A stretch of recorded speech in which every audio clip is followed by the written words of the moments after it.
E aí, pessoal do oitavo ano, tudo bem com vocês? Eu espero que sim. Sou o professor Hidalberto.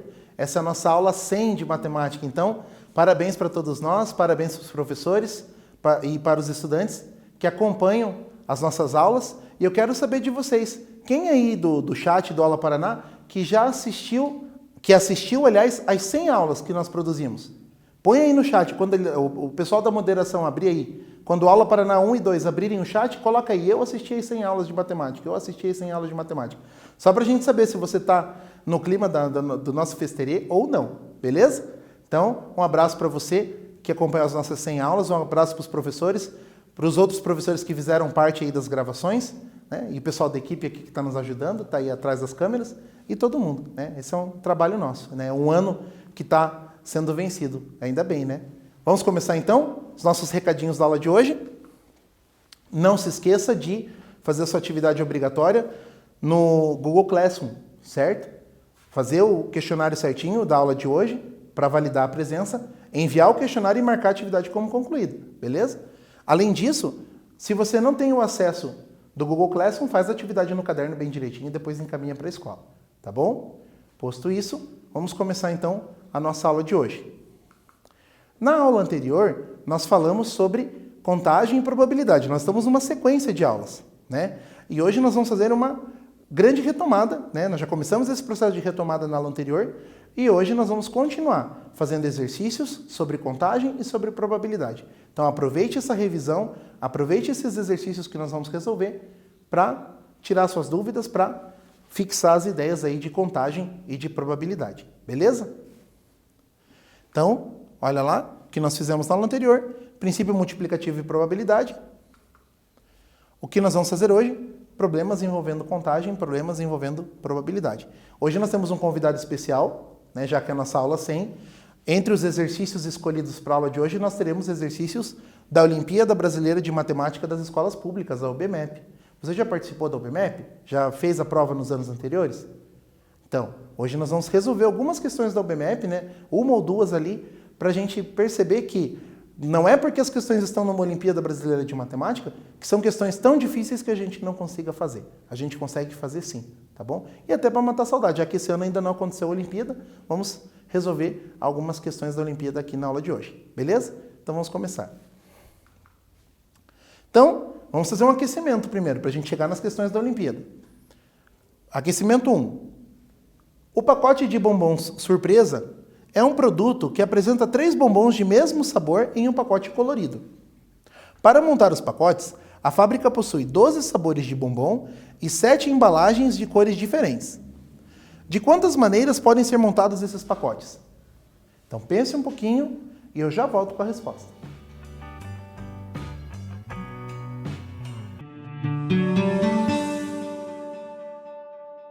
E aí, pessoal, quantas opções nós conseguimos obter? Veja só, eu tenho um pacotinho de bombom surpresa, ele tem o quê? Ele vem com 3 bombons de mesmo sabor, certo? Embalado num pacote colorido. Eu tenho 12 opções de recheio do bombom e 7 opções de embalagens. Agora, repare que eu coloquei uma informação importante, que são 3 bombons do mesmo sabor. Por quê? Se os bombons fossem sortidos, eu tenho diferentes possibilidades de combinação, tá? Mas aqui não, aqui eu tenho 3 bombons do mesmo sabor. Então é 3 bombons de morango, 3 bombons de coco, enfim, tá bom? Então vamos ver o que acontece. O número de bombons não interfere na escolha. Por quê? Porque todos eles são do mesmo sabor. Então se você tem um bombom do mesmo sabor, 2 sabores, 2 bombons, 3 bombons, 4 bombons, isso não tem a menor diferença. Não entra na nossa contagem porque o sabor é o mesmo. Tá? Então não existem combinações de sabores, tá bom? Além disso, a escolha dos bombons independe da escolha da embalagem. Então o bombom que eu vou escolher não interfere na escolha da embalagem, certo? Então vamos ver como é que faz esse exercício. Eu tenho 12 tipos de bombom, tenho 7 embalagens, princípio multiplicativo, 12 vezes 7 é 84 maneiras de embalar esses bombons aí. Então tem 84 tipos de produto, tá bom? Agora eu vou fazer o segundo exercício com vocês, tá? Tá? Então dê uma olhadinha nesse exercício também, ou sobre probabilidade ou sobre contagem, vamos ver o que ele está separado para nós. Em uma caixa há 40 bolas, sendo 14 amarelas e 16 pretas, e as demais verdes. Qual é a probabilidade de se retirar da caixa? Letra A, uma bola amarela. Letra B, uma bola preta. Letra C, uma bola verde. Tá? Então, qual é a probabilidade de eu pegar uma bolinha da caixa e ela ser amarela, dela ser preta, dela ser verde? Pense um pouquinho e eu já volto com a resposta.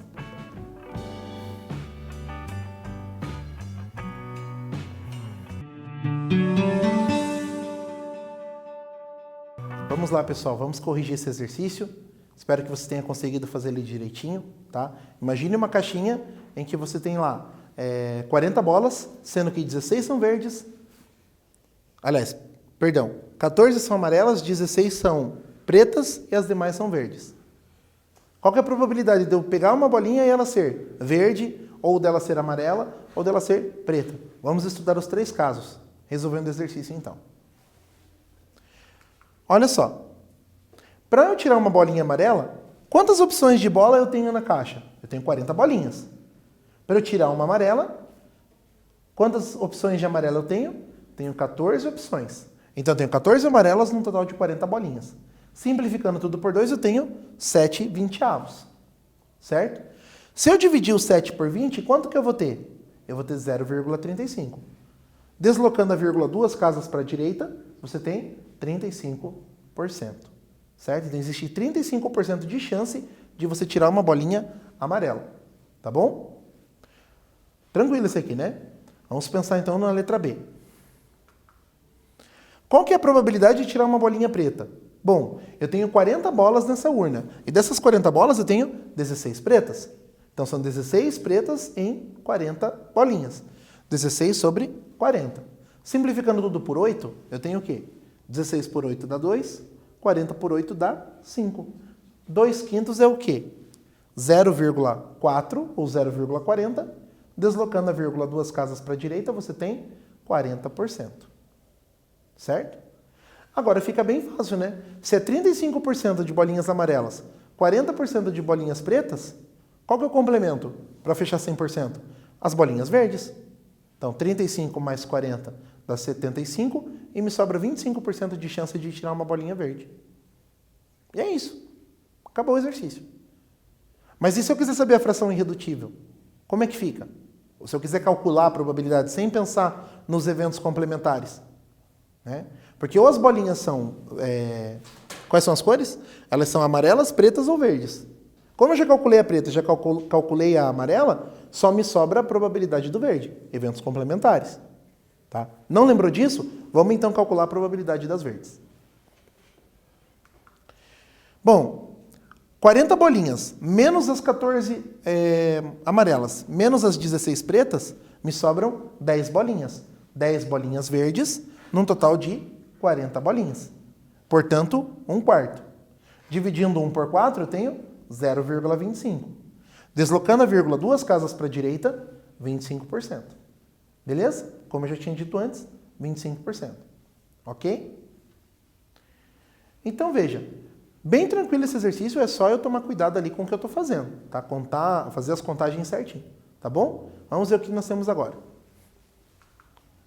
Exercício 3. Responda.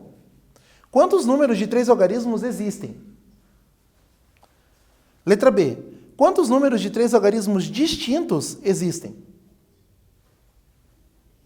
Esse exercício já é mais apertadinho. Pense um pouquinho e a gente já volta com a resposta.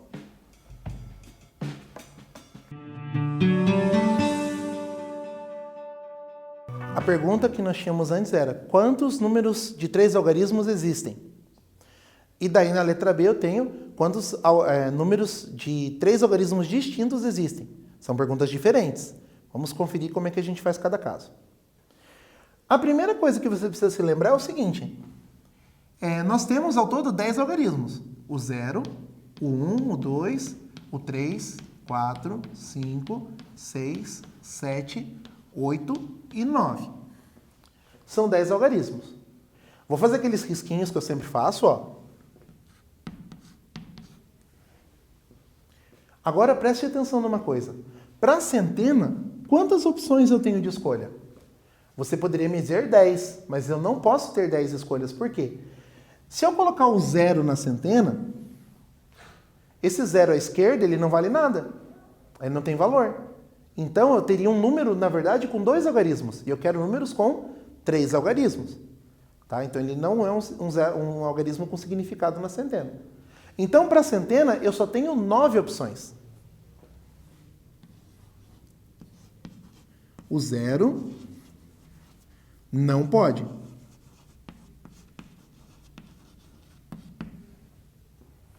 Agora, quando eu vou para a dezena, o que acontece? Eu já escolhi um dos 9. Só que agora que eu escolhi um dos 9, digamos que seja ali o 9 que eu tenho escolhido, o 0 pode agora na dezena, não pode? Sim. Então eu tenho quantas opções para a dezena? Eu tirei uma das 10 opções e o 0 pode entrar de volta. Então eu continuo tendo 9 opções. Aliás, o professor fez errado. Eu teria 9 opções se eu não pudesse repetir. Como eu posso repetir o algarismo, então eu tenho agora 10 opções. Tá? Por que eu tenho 10 opções? Porque eu posso ter repetição de algarismo. Quantos números existem? Existem números com repetição, existem números sem repetição de algarismo, certo? Então, por isso que eu coloco 10, porque eu estou devolvendo o 0 para as opções. Então, o 0 pode. Escolhi a opção da dezena. Quantas opções eu tenho para a unidade? Tenho 10. Por quê? Porque eu posso repetir. Certo? Então, quantos números de 3 algarismos eu tenho ao todo? 9 vezes 10 vezes 10, 900 números.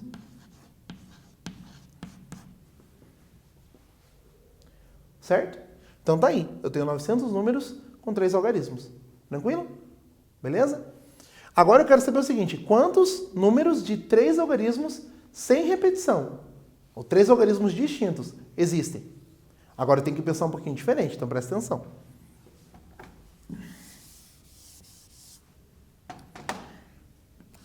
Quando os algarismos são distintos, a cada escolha eu tenho que retirar o algarismo que eu escolhi anteriormente, certo? Na centena eu continuo com aquela restrição do 0. O 0 não pode entrar na centena. Mas na dezena ele pode. Então eu fiz uma escolha aqui, me sobrariam 8 escolhas. Como o 0 foi devolvido, eu posso ter 9 opções. Escolhi a centena, escolhi a dezena, quantas opções me restam na unidade? Me restam 8. O 0 pode aparecer na unidade? Pode, mas ele já não entra mais em discussão. Por quê? Porque eu tirei o 0 daqui e eu devolvi ele aqui. Então aqui me restam 8 opções. Beleza? 9 vezes 9 é 81. E 81 vezes 8 é quanto? 648 opções. Aliás, 648 números. 8 vezes 1 é 8. 8 vezes 8 é 64. 648 opções. Certo? Então, existem 900 números de 3 algarismos, sendo que 648 números são de algarismos distintos. Beleza? Então, agora vamos fazer a conferência do resultado e ver se é aquilo ali mesmo que nós fizemos. Tá? Mas cuidado com o 0. Quando o 0 entra na opção, eu tenho que tomar bastante cuidado, porque na primeira casa da esquerda, ele nunca entra. Então, eu tenho que tirar o 0 na primeira escolha. Na segunda escolha, eu posso devolver o 0. Tá? Então, sempre lembre disso. Então, olha só. Na letra A eu tenho ali 900 opções. Então, começando ali do 100 até o 999, eu tenho 900 opções. Certo? Ali na B, como eu falei, 9 vezes 9 vezes 8, 648. Exercício 4. Lançando-se 2 dados honestos distintos, qual a probabilidade de sair 2 números iguais? Então, quando eu jogo os 2 dados para cima, um dado de uma cor, um dado de outra cor, qual é a chance de eu ter os 2 resultados da face superior exatamente iguais? Pense um pouquinho e eu já volto com a resposta.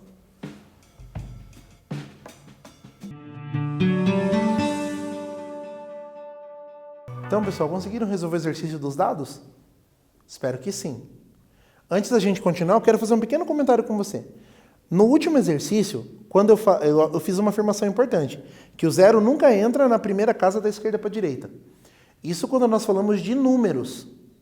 Agora imagine que eu proponho um exercício para você assim, eu quero uma senha e essa senha tem que ter 4 algarismos.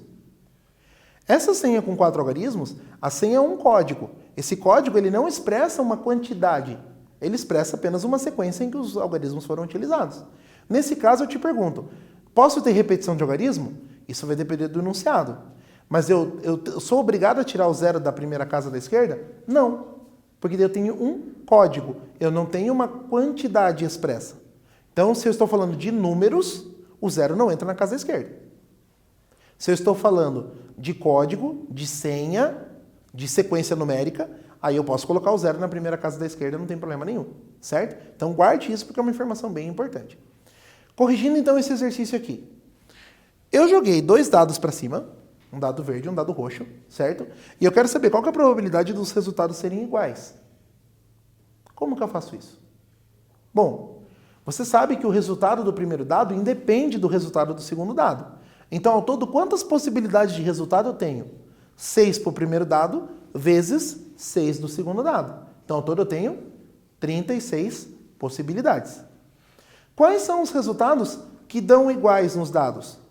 1 e 1, 2 e 2, 3 e 3, 4 e 4, 5 e 5, 6 e 6. Como é que eu conto isso por princípio multiplicativo? Para o primeiro dado, eu tenho 6 possibilidades. Para o segundo dado, eu tenho uma possibilidade só, que tem que ser qual? A mesma do primeiro dado. Então, 6 vezes 1, 6. Então, a minha probabilidade vai ser o quê? 6 sobre 36, que dá 1/6, simplificando tudo por 6. Professor, não entendi. Então, vamos listar os resultados para você visualizar melhor. Todos os resultados estão aqui. Pode sair o da 1 e 1, 1 e 2, 1 e 3, 1 e 4, 1 e 5, 1 e 6. A mesma coisa com 2, com 3, com 4, com 5 e com 6. Então, eu tenho ao todo quantos resultados possíveis? 36. Tranquilo? Vamos continuando. Então, o espaço amostral são 36 possibilidades. Quais são os resultados em que o primeiro dado e o segundo dado têm exatamente o mesmo valor? 1 e 1, 2 e 2, 3 e 3, 4 e 4, 5 e 5, 6 e 6. Há 6 possibilidades de 2 números iguais, certo? Total de lançamentos, 36. 2 números iguais, 6. Então, eu tenho 6 sobre 36, que é igual a 1/6. Beleza? Tranquilo? Ou então, 0,333, 33,33%. Tá bom? Tranquilo isso, né? Vamos ver o que pede agora. Agora vem o primeiro exercício da UBMAP. E essa questão saiu na UBMAP em 2011. Ela é do nível 2, ou seja, do nível de vocês, o nível da prova cor-de-rosa. Tá bom? Saiu na primeira fase a questão 13. Então, se você procurar lá no site da UBMAP, tem essa questão aí com vídeo resolvido, você tem acesso a essa questão que nós vamos trabalhar agora. Beleza? Então, olha só. Podemos montar paisagens colocando lado a lado, em qualquer ordem, os 5 quadros da figura. Então, quando eu posiciono os 5 quadrinhos dessa figura aqui, o que acontece? Eu formo uma paisagem. Se eu trocar eles de lugar, eu formo outra paisagem. Se eu trocar eles de lugar, eu formo outra paisagem. Certo? Trocando a ordem dos quadros uma vez por dia, por quanto tempo aproximadamente é possível evitar que uma mesma paisagem se repita? Então, se todos os dias eu fizer uma troca nessas posições, quantos dias eu consigo trocar esses quadros de lugar, formando uma paisagem diferente? Pense um pouquinho e eu já volto com a resposta.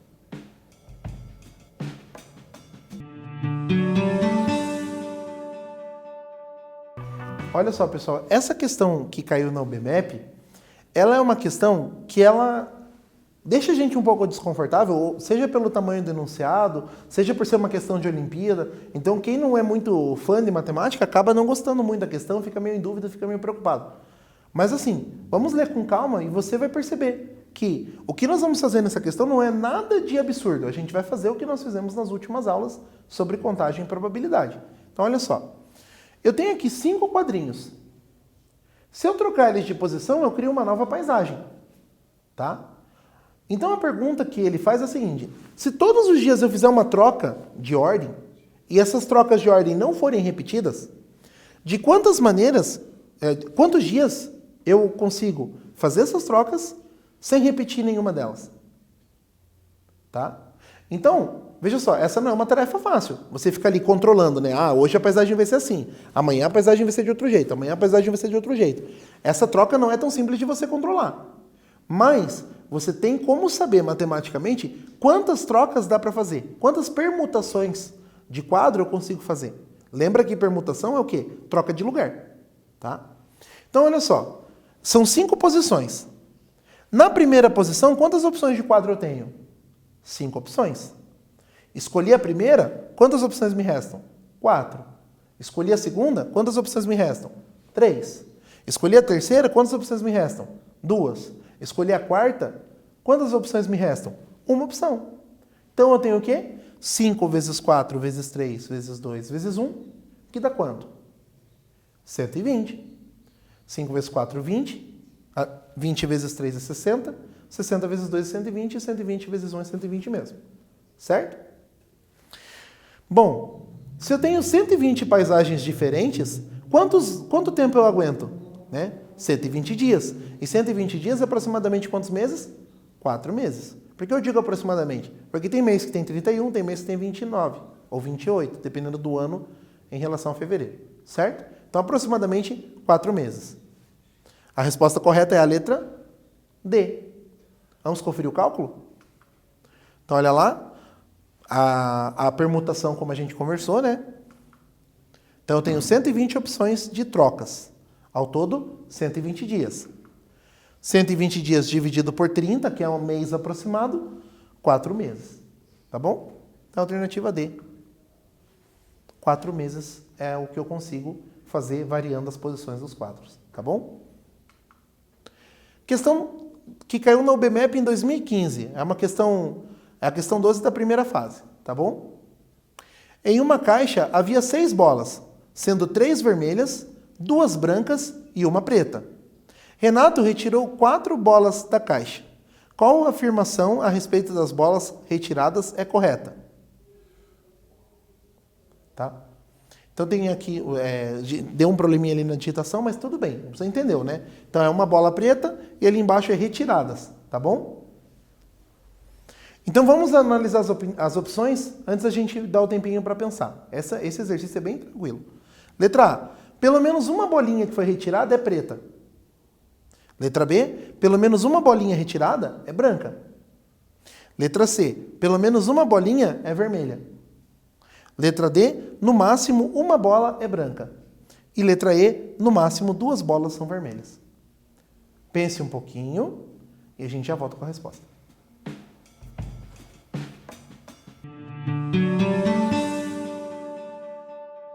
Então, pessoal, como é que ficou o nosso exercício? Esse exercício ele é um exercício bem diferente. Por quê? Ele está associado com contagem, ele está associado com probabilidade, mas não é nem uma coisa nem outra. Então, na hora de ler as alternativas, tem mais raciocínio lógico do que o assunto que a gente está falando ali, contagem e probabilidade. Então, vamos pensar um pouquinho. Aqui, nós já arrumamos tudo aqui, ó. O slide está todo certinho, o texto está tudo ok, né? Então, olha só. Em uma caixa havia 6 bolas, sendo 3 vermelhas, 2 brancas e 1 preta. Renato retirou 4 bolas da caixa. Qual a afirmação a respeito das bolas retiradas é correta? Pelo menos uma bola é preta. Eu não posso afirmar isso. Por quê? Como eu tenho 6 bolas e 3 são vermelhas, existe a possibilidade de eu tirar 3 bolas vermelhas e 1 branca. Então eu posso não ter nenhuma bola preta. Então a letra A não é. Tá? Eu não posso garantir que nesse sorteio eu vou retirar uma bola preta. Letra B. Pelo menos uma bola é branca. Mesma coisa. Eu tenho que retirar 4 bolinhas e eu só tenho 2 brancas. Eu posso retirar 3 vermelhas e 1 preta. O que vai acontecer? Não vai ter bolinha branca. Então a letra B também não é correta. Tá bom? Vamos olhar a letra E agora. Vou pular a ordem um pouquinho para a gente dar uma diversificada. No máximo, 2 bolas são vermelhas. Não posso ter essa afirmação. Por quê? Porque pode acontecer de eu retirar 3 bolas vermelhas da caixa. Eu preciso tirar 4. Dessas 4, 3 podem ser vermelhas. Então eu não posso afirmar que no máximo eu posso tirar 2 vermelhas. Eu posso tirar 3. Certo? É o máximo que eu posso fazer. tá? E a letra D, no máximo uma bola é branca. De novo, o mesmo problema. Eu tenho 2 bolas brancas na urna, então pode ser que eu tire 2 bolas brancas nesse sorteio. Então, qual é a afirmação correta? Letra C, pelo menos uma bola é vermelha. E o que me garante isso? Vamos pensar o seguinte, num caso extremo. E esse exercício é um exercício que aparece bastante na Olimpíada Brasileira de Matemática. Eles mudam a historinha, mas a lógica é sempre a mesma. Então a gente sempre pensa no caso extremo. Qual que é o caso extremo? Você pegar e retirar da caixa todas as bolinhas de menores quantidades. Então eu vou tirar todas as brancas e todas as pretas. Quando eu tiro todas as brancas, eu tirei ao todo 2 bolinhas. E quando eu tiro a preta, também eu tiro uma bolinha. Então ao todo quantas bolinhas eu tirei? 3. Mas eu tenho que sortear 4. Quem que vai ser a 4ª bolinha? Se 2 são brancas e uma é preta. A 4ª bolinha obrigatoriamente vai ser vermelha.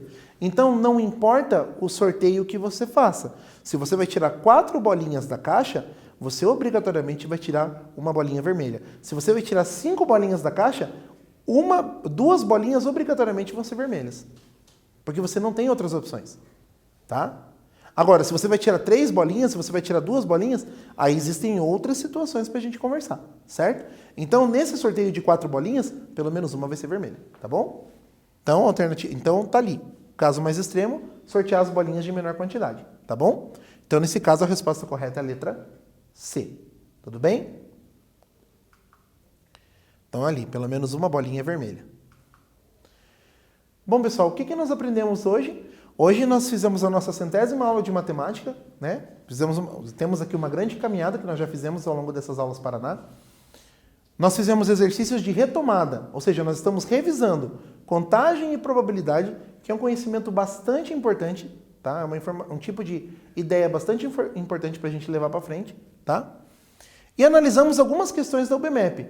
Perceba que as questões da UBMAP não são aqueles monstros que a gente imagina. São questões que dá para a gente resolver. Se a gente parar, ler com atenção, se concentrar e resolver com cuidado, tá bom? Te recomendo, né, se você tem possibilidade, pesquisar outras questões da UBMAP para resolver, pesquisar outras questões da Prova Paraná para resolver, porque isso ajuda bastante no teu estudo, né? A treinar as ideias que nós estamos conversando aqui, tá bom? Faça suas atividades do Google Classroom direitinho, faça as atividades no caderno, se você não tem acesso, leva para a escola certinho, tá bom? Essa foi a nossa aula 100 de matemática. E a gente se encontra numa próxima aula. Até lá!